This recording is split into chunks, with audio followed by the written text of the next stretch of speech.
If you watch our program, then you are probably familiar with the fact that we like to showcase one-room country schools. Although it's no longer used, we found a school in Crete that still plays a role in educating kids.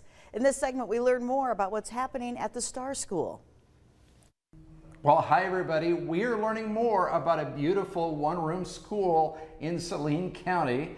And joining me now with more on this is Janet Jeffries. Janet, always good to see you. Can you tell us a little bit more about this building? Yes, and first I will tell you that we are on the Crete Heritage Society grounds.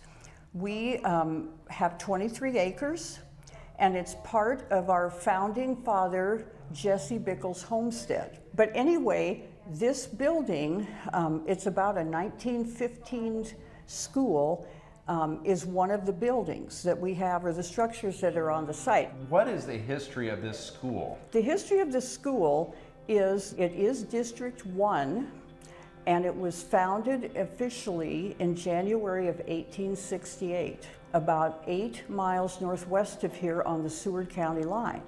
It was located right along nearby the Nebraska City-Fort Kearny cutoff as it headed toward Beaver Crossing, so on the forks of the Big Blue River. So it's kind of cool because it had a historic original setting.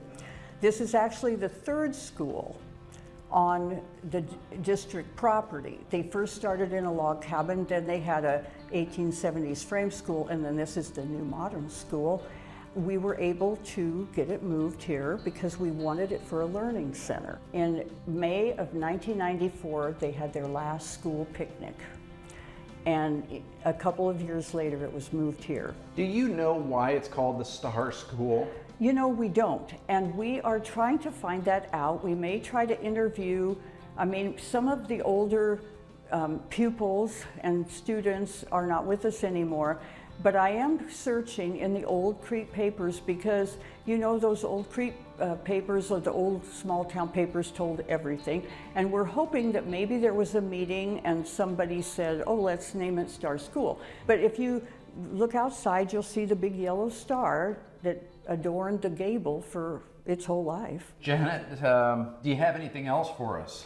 Well, I would just like to mention that since 1982, we have hosted Pioneer Day for the Crete fourth graders, and the St. James School comes too. And Larry Shestock and Debbie Prokop, who are very involved, they're board members in our society, were fourth grade teachers during that time, and they are credited with creating this with 2 other teachers.